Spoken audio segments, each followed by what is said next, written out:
지금 브라질에서는 이제 브라질 월드컵 때문에 세계를 떠들썩하게 만들었습니다.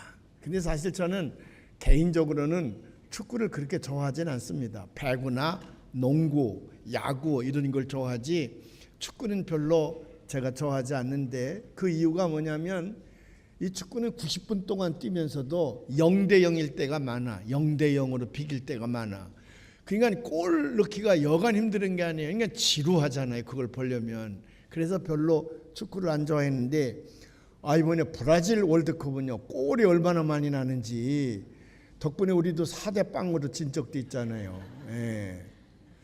근데 역시 이 농구 같은 건 금방 내 골이 나니까 그 흥분이 연속되어지는데, 축구는 그냥 왔다 갔다 그러다 방어만 계속하다 보니 골이 하나도 없이 경기가 끝날 때가 많기 때문에 별로 제가 이제 흥미를 못 느꼈는데, 이번에는 게임마다 골이 많이 났습니다. 근데 그 골이 날 때마다 신바람 나더라도 우리나라 팀이 먹으니까요, 기분 되게 나쁘더라고요. 하나, 둘, 셋, 네 개까지 먹는데, 그때는 그 홍명보 감독이 얼마나 잘생겼습니까? 그동안 제가 굉장히 이뻐했거든요. 근데 막 배기 싫어지는 거야. 골이 나면 좋은데 우리나라가 먹으니까 막 기분이 막 잡치는 거예요. 일본이 먹을 때는 좋았거든요. 일본이 먹을 때는 좋았는데 우리나라 먹을 때는 참 기분이 나쁘더라고요.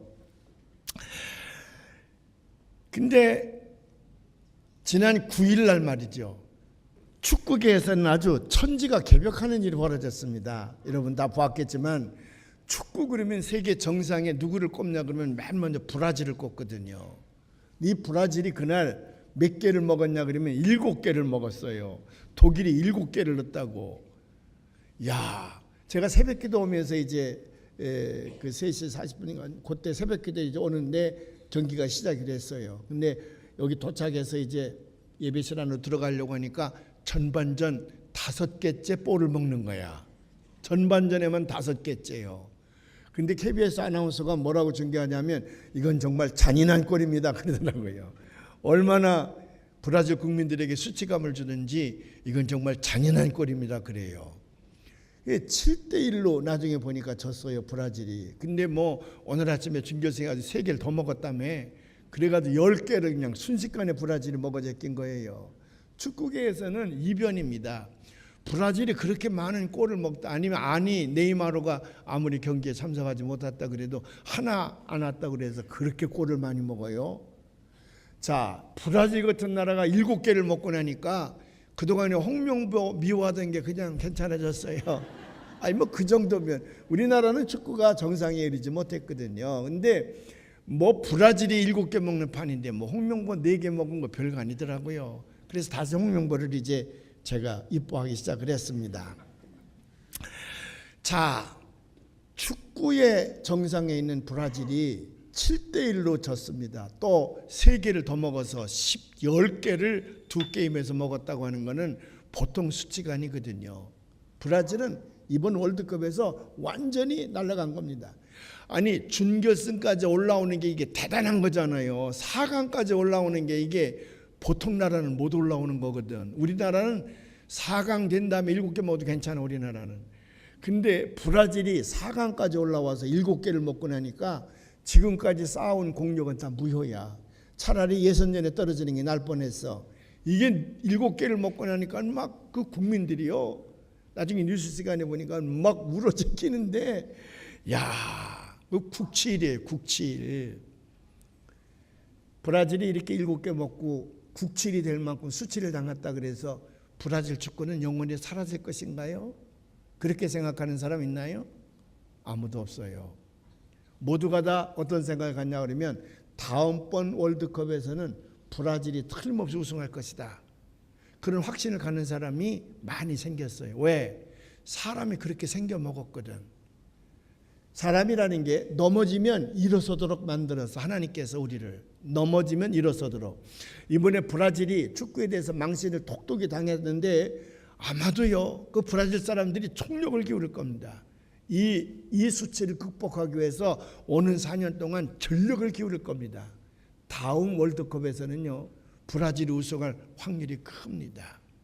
하나님이 우리 인간을 그렇게 만드셔서 넘어지면 다시 일어서서 그걸 극복하게 하는 마음을 주셨습니다. 하나님이 인간을 만들 때에 보편적 은혜를 우리에게 주신 거예요.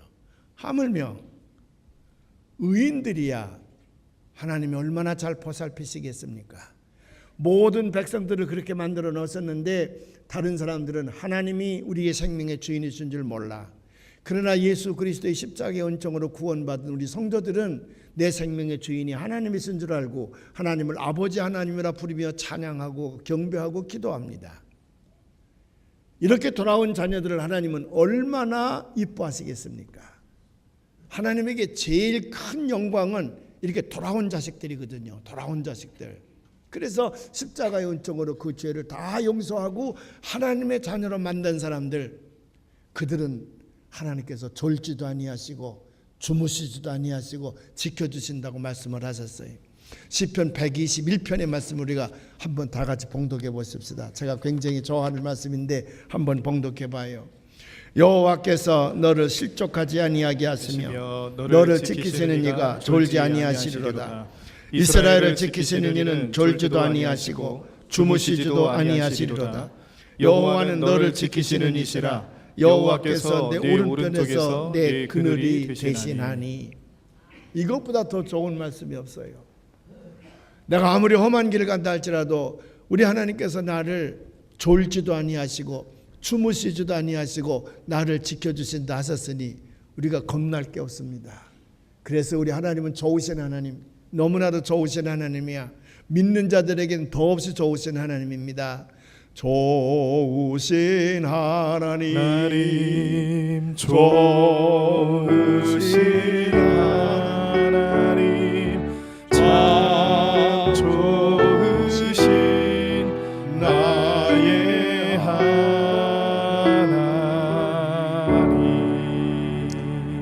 그런데 시편 37편에 보면 더 좋은 말씀이 있어요.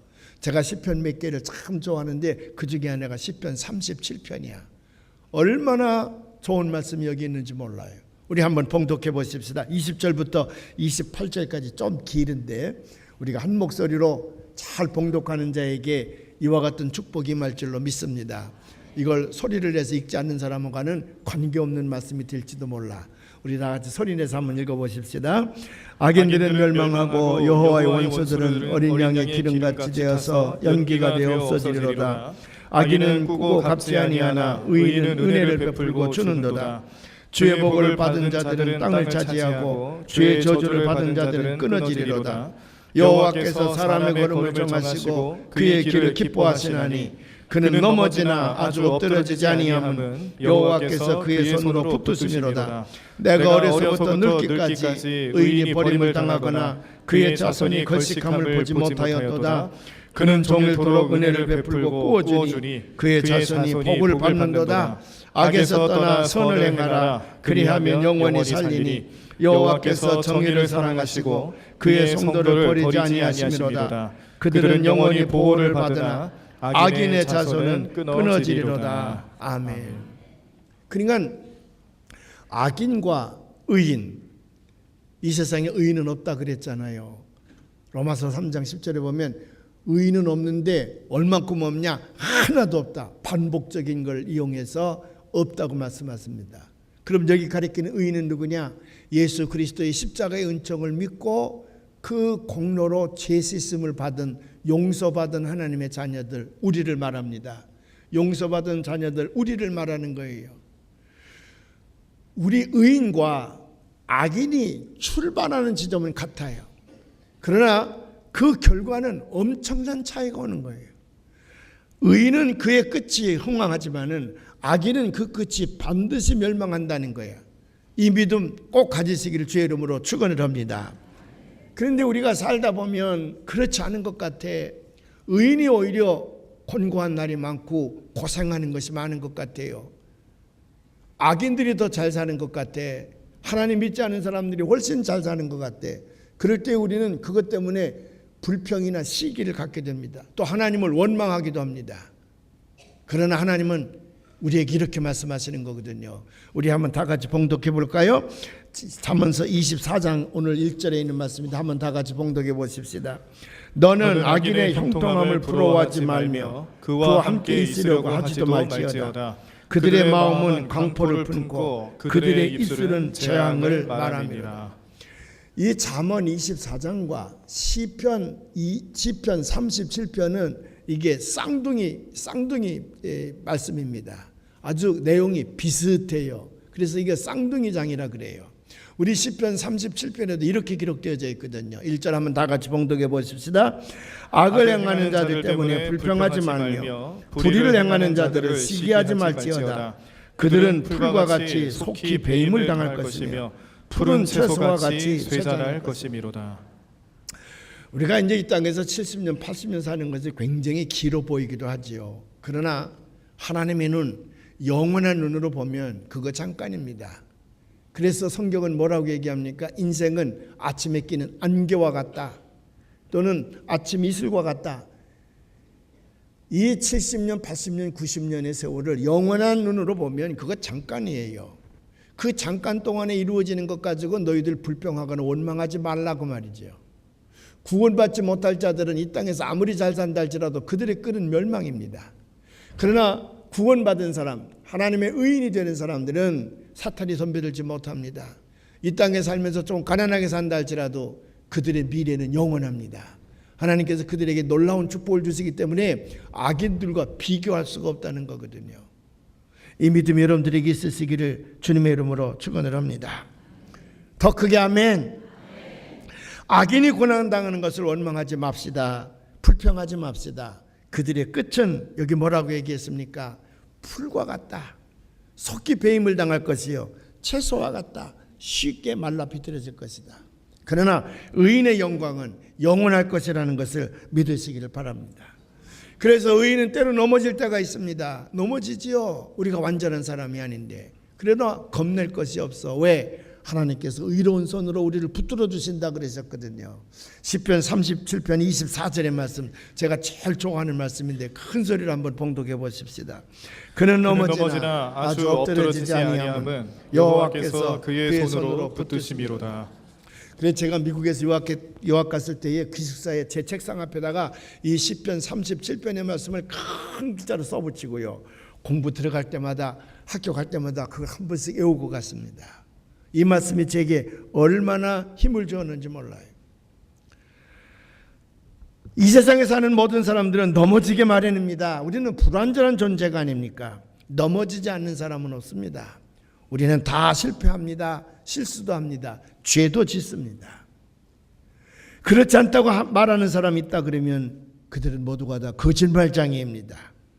그래서 성경에 보면 훌륭한 인물들이 다 실수하고 넘어지고 죄 짓는 거 볼 수 있잖아요. 아브라함도 그랬고요. 이삭도 그랬고요. 야고보도 그랬고요.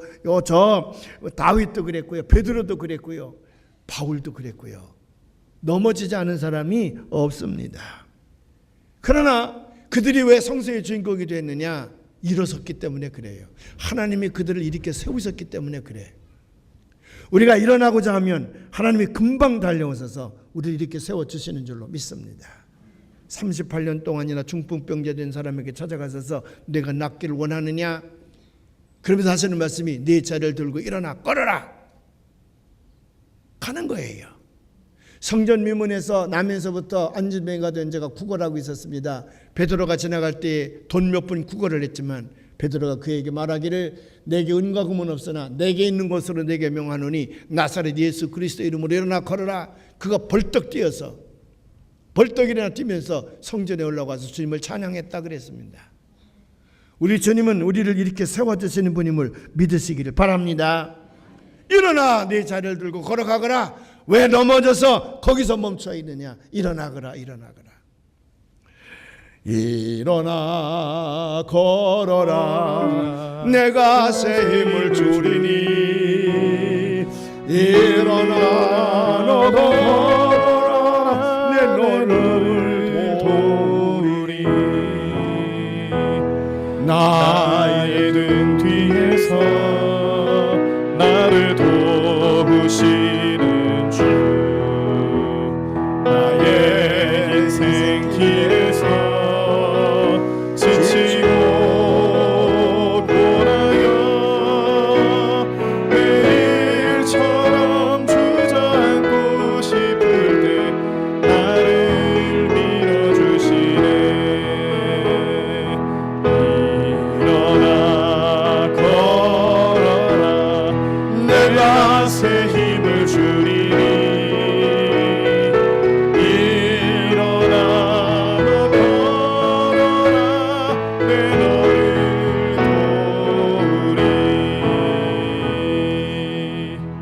오늘 우리가 봉독한 잠언 24장 16절의 말씀을 제가 좋아하는 거예요. 오늘 본문으로 택했는데 우리 다시 한번 읽어볼까요? 아까 성경 봉독하는 분의 목소리가 좋아서 참 잘 읽어주시는데 우리 다 같이 한번 봉독해 보십시다.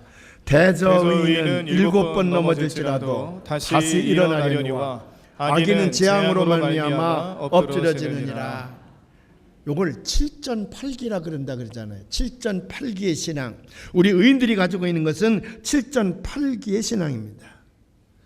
아까 처음 말씀드린 대로 브라질 지금 무너졌지만 다시 일어나요. 하나님이 사람들의 마음을 그렇게, 기질을, 성격을 그렇게 만들어 주셨어. 근데 많은 사람들이 이것을 믿지 못하고 일어나지 못하는 데서 그의 인생이 실패가 오는 거거든요. 그러나 우리 믿는 사람들에게는 7전팔기의 신앙을 주셨습니다. 브라질이 장차 세계를 제패할 날 올 것입니다. 우리 넘어져 있는 사람, 실패하여 있는 사람, 그 사람들도 일어서기만 하면 그의 인생이 새로운 정상에 이르게 될 줄로 믿습니다. 하나님께서 당신의 사랑하는 자녀들을 강한 오른팔로 안아주시사 7번 넘어져도 다시 이렇게 세우시는 하나님. 근데 많은 사람들의 간증을 들어보면 넘어졌을 때 주께서 우리를 이렇게 세워주시는데 하나님께서 오셔서 왜 넘어졌느냐? 그런 질문 안 하신대요. 그냥 일어나 걸어라. 그리고 밀어주신다는 거야.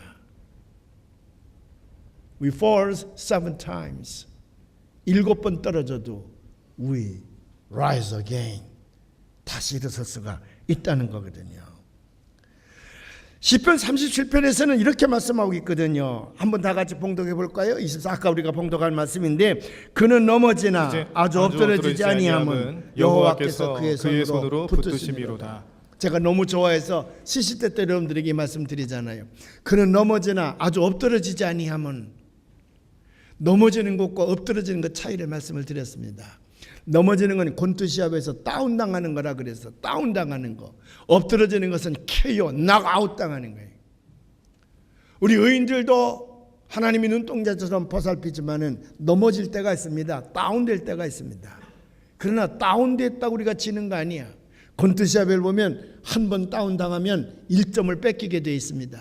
그리고 심판이 번호를 붙입니다. 1초에 하나씩 1, 2, 3, 8 그때에 일어납니다.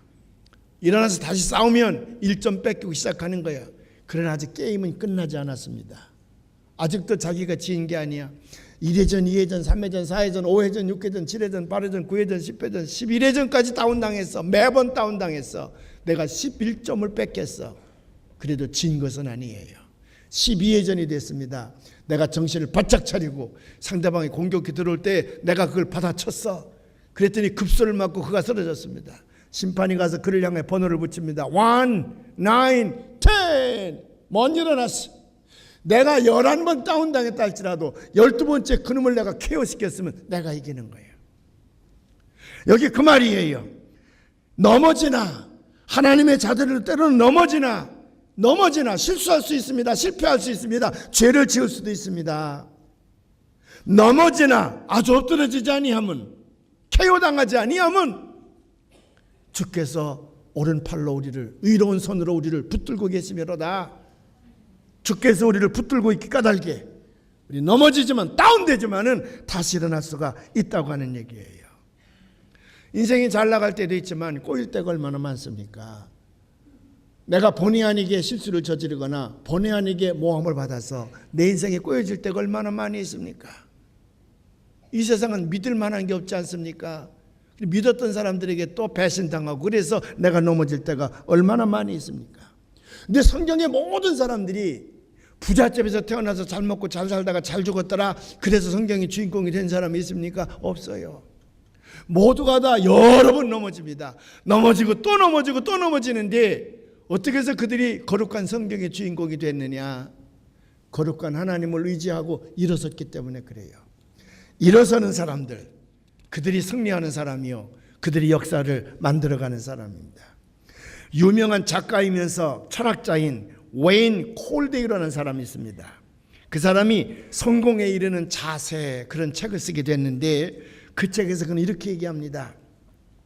인생의 10%는 당신에게 무슨 일이 일어나느냐로 구성되지만 나머지 90%는 그 일어나는 일에 당신이 어떻게 대응하느냐로 구성되어진다. 이거 굉장히 중요한 말입니다. 내 인생 가운데 10%는 내게 어떤 일이 일어나. 예를 들면 내가 가다가 교통사고를 당한다고 말이에요. 일어나요.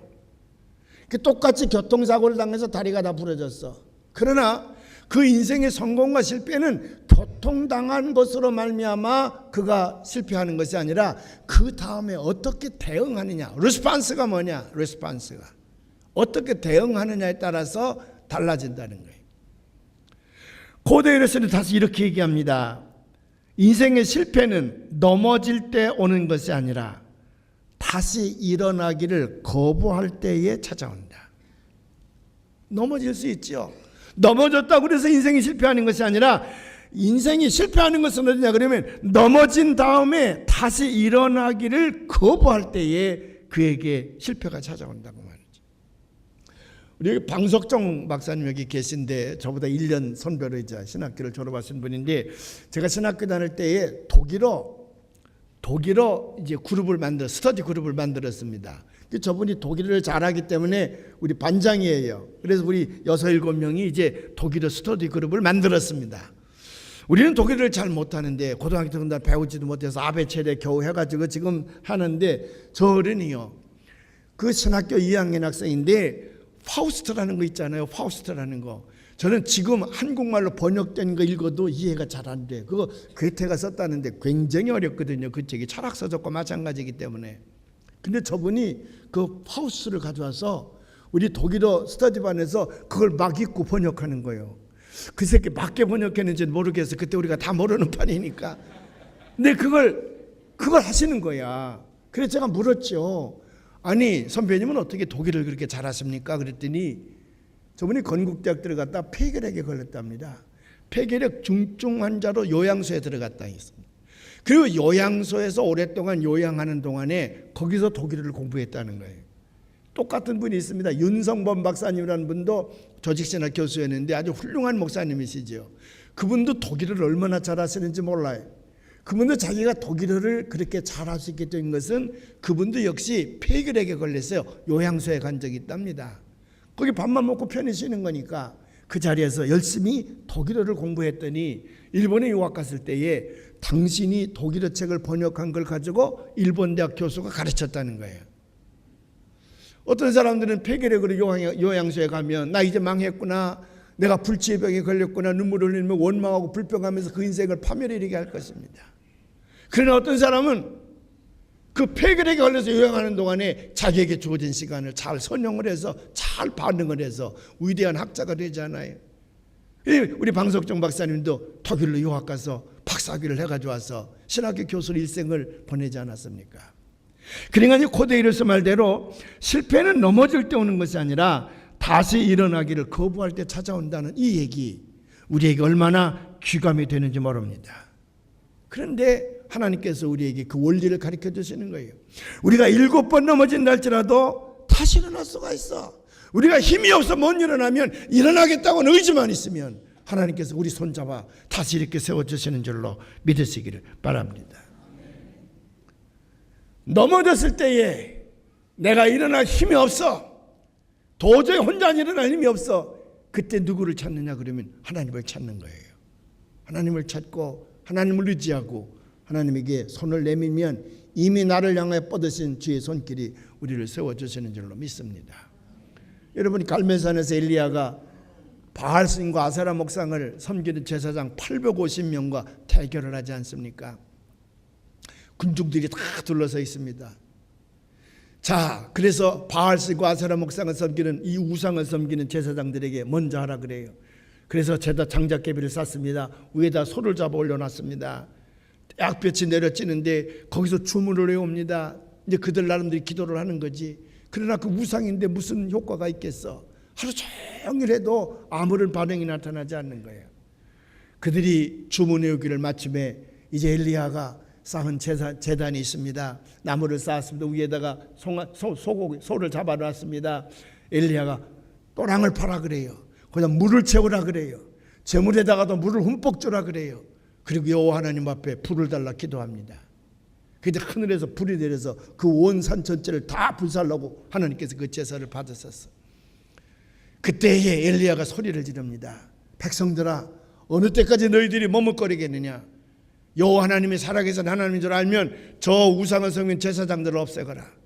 그래서 군중들이 뛰어들어가서 850명의 제사장들을 모두 그 산 아래에 있는 기손 강가에 가서 다 죽여버립니다. 그때 엘리야 힘은 얼마나 기세가 당당했겠습니까? 세계를 제패하고 있었지요. 근데 아합 왕으로부터 이 소식을 들은 이세벨 왕후는 분했습니다. 그래서 사자 하나를 엘리야에게 보내면서 내일 해가 넘어갈 때까지 내가 너를 죽이지 아니하면 내가 믿는 신이 나를 저주하리라. 그 말은 무슨 얘기야? 반드시 내가 너를 죽이리라 그 말이지. 이 여자의 말을 듣고 엘리야는 넘어지는 거예요. 겁이 나는 거예요. 그래서 남쪽으로 도망을 가는 거예요. 무조건 도망을 가는 거예요. 그래서 저 브엘세바에 이르러서 조그마한 로뎀나무가 있는 걸 보고 그 그늘에 앉아가지고 그제서야 하나님 앞에 기도하는 거예요. 하나님이여, 넉넉하오니 나를 데려가소서. 내가 조상들보다 낫지 않나이다. 내가 이제 죽겠다고 말이지 나를 죽여주시옵소서 그 말이야. 그때 하나님께서 무슨 말이냐? 일어나서 밥을 먹어라. 고기도 구워줬습니다. 네 갈 길이 피곤할 거 아니 많이 먹고 가거라. 다시 거기서 걸어서 호렙산에 갑니다. 호렙산에 가서 그는 하나님 만나게 되는 거예요. 하나님께서 그를 위하여 7,000일을 남겨놨다는 걸 알게 됐습니다. 그래서 혁명을 통해서 이스라엘을 바꿔내지 않습니까? 사랑하시는 여러분, 우리가 넘어졌을 때에 도망가면 끝이야. 그러나 멈추어서서 내 힘으로는 도저히 일어날 수 없을 때에 주님을 찾게 되면 주께서 찾아오셔서 여러분들에게 음성도 들려주시고 힘이 붙이면 오른팔을 내미셔서 여러분들을 일으켜 세워주시는 줄로 믿습니다. 지난 주간에 누가 책을 하나 보내줘서 제가 읽는데 시카고에 사는 김영숙 집사라는 사람이에요.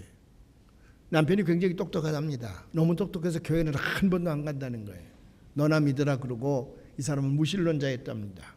경제적으로 괜찮았답니다. 미국에 이민 가서 사는데 아이들도 잘 컸습니다. 근데 어느 날 밤에 자려고 잠옷을 입고 가슴을 만지니까 뭐가 재피는 게 있어. 그리고 그 다음날 병원에 가 진단했더니 유방암이야. 상당히 깊어진 유방암을 발견합니다. 그래서 곧장 이제 수술을 받게 되는데 가족 모두가 다 깜짝 놀랐죠. 그때 목사님이 오셔서 기도를 해주었습니다. 목사님이 간절히 기도를 해주시고 가셨는데 이 김영숙 집사에게 성경 말씀이 딱 떠오르는 거예요. 이사야 41장 10절의 말씀이 떠오르는 거예요. 두려워 말라, 내가 너와 함께 함이니라. 놀라지 말라, 나는 네 하나님이 됨이라. 내가 너를 굳세게 하리라. 참으로 너를 도와주리라. 이 성경 말씀이 딱 떠오르는 거라 자신감이 생겼습니다. 하나님 감사합니다. 하나님 감사합니다. 그래서 다음날 새벽에 이제 침대차에 실려서 이제 수술실로 가는데 그 남편이 이제 따라옵니다. 그 마지막 문 들어가면 여기 이상 못 옵니다. 그래서 막는 데가 있잖아요. 그 수술 거기 이렇게 들어가려고 그러는데 그 남편이 부인의 손을 꼭 잡고 눈물이 글썽이면서 여보 수술을 잘 받고 나와. 내 여기서 기다릴게. 여기서 기다릴게. 그때 부인이 자기 남편을 보니까 두 가지를 깨달았다는 거예요. 하나는 이 남자가 나를 정말 사랑하는구나. 이 남자가 정말 나를 사랑하는구나. 그게 첫 번째고, 두 번째는 너무 불쌍해 보이더라는 거예요. 자기는 지금 들어가도 뭐 죽으면 하나님께서 나를 천국으로 인도할 것이니 그 죽음이 별로 겁나지 않은데 아내를 잃어갈 그 남편의 얼굴이 너무 초라하고 너무 불쌍해 보이더라는 거예요. 그래서 들어가면서 하나님 내 남편을 구원시켜 주시옵소서. 그리고 들어갔다는 겁니다. 그 수술을 잘 받았어요. 그 다음에 이제 퇴원을 합니다. 중환자실에 좀 있다가 나와서 일주일을 있었습니다. 이제 퇴원해도 좋겠다 그래서 다시 나와서 일주일을 집에서 요양을 한 다음에 주일이 왔습니다. 그래서 옷을 입고 교회를 가려고 성경책을 들고 일어나니까 남편이 깜짝 놀라면서 당신 이 몸을 가지고 지금 교회 가면 안 됩니다. 한 주간은 적어도 더 쉬어야 되니 오늘은 당신 성경 찬송을 들고 내가 당신 대신에 교회 다녀오겠습니다. 대신에 다녀오는 거 돼요, 안 돼요? 대신 다녀오는 거 안 돼. 근데 그날은 된 거야, 그게. 왜? 마음에 감동이 왔어. 그래서 대신 가라 그랬습니다. 그리고 자기는 앉아서 남편이 올 때까지 기도하고 성경 말씀 읽고 찬송 부리면서 혼자 집에서 예배를 받습니다. 남편이 난생 처음으로 교회를 갔다 오더니 그렇게 기뻐하더래요. 오늘 목사님 말씀이 이런 말씀이었는데 너무 좋은 말씀이었다는 둥, 이런 찬송가를 부르는데 가사가 좋았다는 둥, 내가 가니까 장로님들이 너무 나를 기뻐하고 환영하는데 너무 마음이 기뻤다는 둥, 그런 얘기를 와서 하더라는 거예요. 그분이 쭉 그동안에 글을 쓰는데 마지막에 이렇게 쓰고 있습니다. 그 다음 주일부터 남편과 함께 교회 가서 예배를 드리는데 너무 기뻤고요. 더 자기가 행복해지는 것은 뭐냐? 매일 새벽 남편이 운전하는 차를 타고 새벽 기도에 참석하는 것이 이렇게 기쁘고 행복할 수가 없다는 거예요. 그 남편이 그 다음부터 한 번도 새벽 기도에 빠지지 아니하고 자기 부인을 데리고 꼭 운전대에 가서 부인과 함께 새벽 기도를 마치고 돌아오는데 더 이상 행복할 수가 없다는 거예요. 누가 무슨 황금을 가져다 준다 그래도 부럽지 않다는 겁니다. 너무 행복하다는 거예요. 너무 행복하다는 거예요. 우리 김영숙 집사라는 사람은 넘어졌습니다. 무서운 유방암, 그것도 깊이 박힌 유방암으로 그가 넘어졌습니다. 다른 사람들은 다시 일어나지 못할 것이라고 생각했습니다. 그러나 하나님은 그에게 말씀을 하십니다. 두려워 말라, 내가 너와 함께합니다. 놀라지 말라, 나는 네 하나님이 됩니다.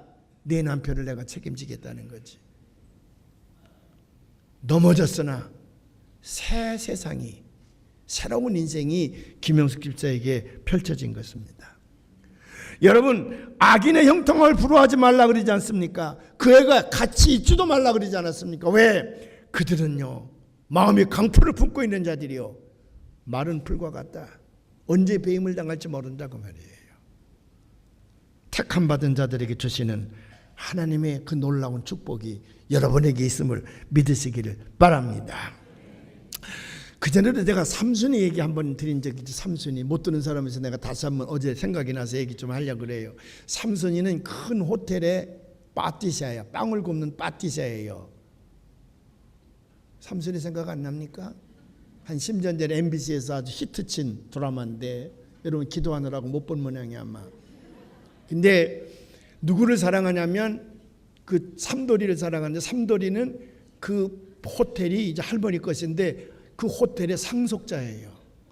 자, 삼돌이도 삼순이를 사랑하는데 주변의 사람들이 다 반대지. 아니 파티샤하고 네가 결혼하면 되냐? 재벌집 딸하고 결혼해야지. 다 반대야. 삼순이는 넘겨다 볼 걸 넘겨봐야지. 파티샤 주제에 어떻게 호텔 상속자를 사랑하고 남편으로 삼을 수가 있겠습니까? 둘은 사랑하지만 중간에 걸림돌이 많아. 그게 제대로 이루어지질 않는 거예요. 삼순이는 너무 좋아, 그 남자가요. 근데 자기 뜻대로 되지 않으니까 그가 한 번은 그 간이 식당에 앉아가지고 소주잔을 놓고 돌아가신 아버지와 대화를 나누는 거예요. 아버지에게 술 한잔 따라주고, 이미 하늘나라 가셨는데 자기 그 술 한잔 따르고는 아버지 내 심장이 딱딱해졌으면 좋겠어. 그래서 아픔을 느끼지 않았으면 좋겠다는 거지. 내 심장이 딱딱해졌으면 좋겠어. 아빠 너무 심장이 아파요. 마음이 너무 아프다는 거지. 그만큼 사모하는 거야. 근데 어느 날 삼돌이가 데이트하자 그러잖아요. 그래서 이제 호젓한 길을 이제 데이트를 하게 됩니다. 삼순이는 너무너무 좋아가지고 밤낮 파티에서 옷만 입고 있었는데 그날은 양장도 빌려 입기도 하고 머리도 미장에 가서 파마도 하고 눈썹도 그리고 화장도 진하게 하고 립스틱도 진하게 칠하고 그리고 손톱에 물도 들이고 뾰족구두도 이제 빌려가지고 신고서는 나가는 거예요. 나가서 그 호젓한 길을 걷고 있는데 삼순이가 뾰족구두를 많이 신어보지 않아가지고 이게 서툴어요. 우리 정동아 장로님은 또 뾰족구두만 신는다는데 그냥 봐는 뾰족구두를 못 신으니까 뒤뚱뒤뚱 하다가 걸려 넘어지고 맙니다. 나뒹굴어지는 거예요. 남자들은 넘어지면 아픈 곳을 먼저 봐요. 여자들은 넘어지면 다리가 부러져도 부러진 곳 보지 아니하고 주변부터 먼저 봐. 내가 넘어진 건 누가 보지 않았나. 그게 하나님이 남자와 여자를 차이나게 만드신 거예요. 삼순이가 얼른 넘어지자마자 자기 보이프렌드인 삼돌이를 쳐다보지. 근데 삼돌이가 비웃는 거예요. 그리고는 하늘을 바라보고 이렇게 얘기합니다. 참, 나는 이해할 수가 없단 말이야. 이 멀쩡한 길에서 계집애들이 넘어져요. 왜 넘어지는지 이해가 안 돼. 그리고 이렇게 세울 생각을 안 하고 비웃거든요. 어차피 망신을 당한 삼손이가 벌떡 일어나더니요, 치마에 흑두백이죠. 툭툭 털고서는, 그래, 나도 왜 넘어졌는지 내가 이해가 안 된다. 나도 내가 밉다. 그러나 너는 넘어지는 사람만 봤니? 여기서 넘어져서 되졌다는 소식 너 들어본 적 있어? 수많은 계집아이들이 여기서 넘어졌는데 죽었다는 얘기 너 들어봤니? 다 일어났어. 너는 어떻게 넘어지는 것만 보냐? 일어나는 걸 봐야지. 일어나는 걸 보는 사람이 소망이 있는데 너는 넘어지는 것만 보는 사람인 게 난 너 싫다. 그리고 넘어졌으면 이렇게 세워줄 줄 아는 마음을 가지고 있어야지. 너같이 비웃는 사람은 내 인생에 필요 없다. 그리고 확 치고서는 집으로 달려가는 거예요. 대문을 꽝 닫고 방에 들어갔습니다. 삼돌이가 쫓아가서 농담이었다. 농담만으로 그런 거니 한 번만 용서해달라. 전혀 그런 뜻이 아니다. 그리고 아무리 대문을 두드려도 삼손이가 나가지 않아요. 기억 안 나요? 기억 안 날 수밖에 없지. 이거 내가 만든 얘기요. 그 브론디라고 하는 그 한국일보가 연재했던 그 미국 만화, 신문 만화가 있죠. 그 브론디와 그 보이프렌드에 담긴 얘기예요, 이게. 근데 내가 삼손이랑 이렇게 했지. 엮어서 만들었어요. 삼손이 얘기가 맞아요. 넘어지는 것만 보는 사람도 희망이 없습니다. 넘어진 사람을 외면하는 사람도 희망이 없습니다. 누구에게 희망이냐 그러면 일어서는 사람. 하나님은 언제든지 일어서는 사람에게 함께 하십니다. 그리고 일어서려고 하는 사람, 그리고 이렇게 세워주는 사람, 그 사람을 통해서 하나님께서는 역사를 만들어 간다는 사실을 여러분 기억하시기를 바랍니다. 미식축구라는 게 있습니다. 미식축구, 이게 털바가지 쑥 여기다 뭐 이렇게 넣어가지고 굉장한 덩치들이죠. 그래서 힘으로 밀고 하면서 이제 럭비볼 가지고 싸우는 게 미식축구 아닙니까? 터치다운을 통해서 득점을 하는 거죠. 몇 년 전에 로스앤젤레스에 있는 그 로즈볼이라고 하는 구장에서 1월 1일 날 결승전이 벌어졌어요. 어느 팀이 결승전이 됐냐면 캘리포니아 대학과 그 다음에 조지아 텍이 결승전이 벌어지는 거예요. 캘리포니아 대학 LA에 있지요. 저희들 안방에서 경기를 하게 되는 거예요. 그러니 로스앤젤레스 시민이 얼마나 거기를 갔겠습니까? 꽉 입추 여지가 없이 관중들이 차 있지요. 조지아 텍은 이제 남해 고장에 와서 지금 경기를 하는 겁니다. 조지아 텍이 훨씬 경기가 우세했습니다. 한참 하는 중에 그 조지아 텍의 스탠퍼드 토마슨이라고 하는 사람이 날아오는 볼을 잡아야 되는데 잡으려다가 놓쳤습니다.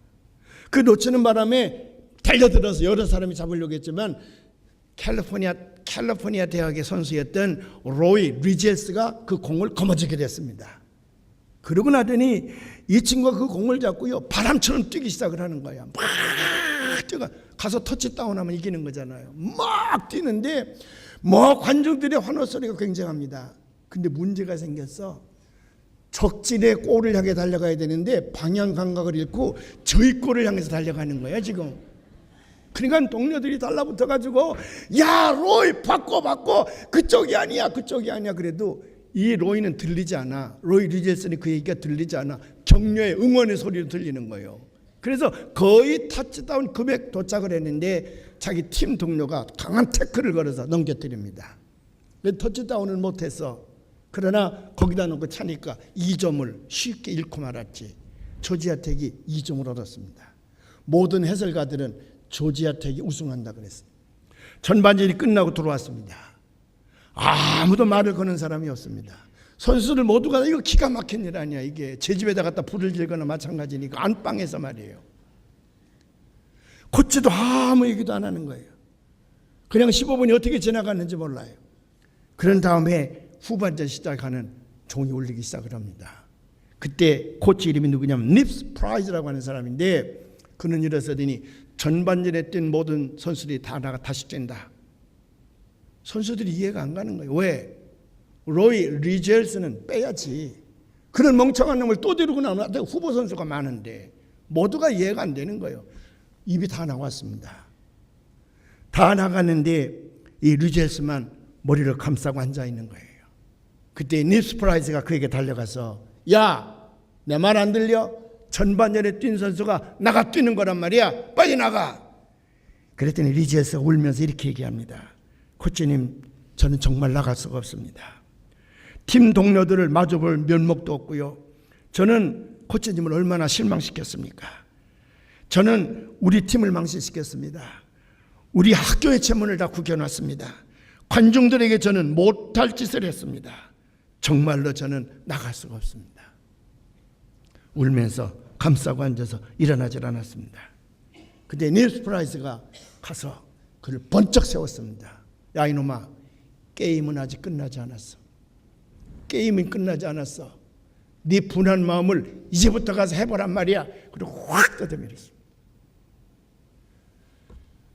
지금까지 미식 축구 역사상 후반전에서 대량 득점한 신기록이 아직도 깨지지 않고 있다는 거예요.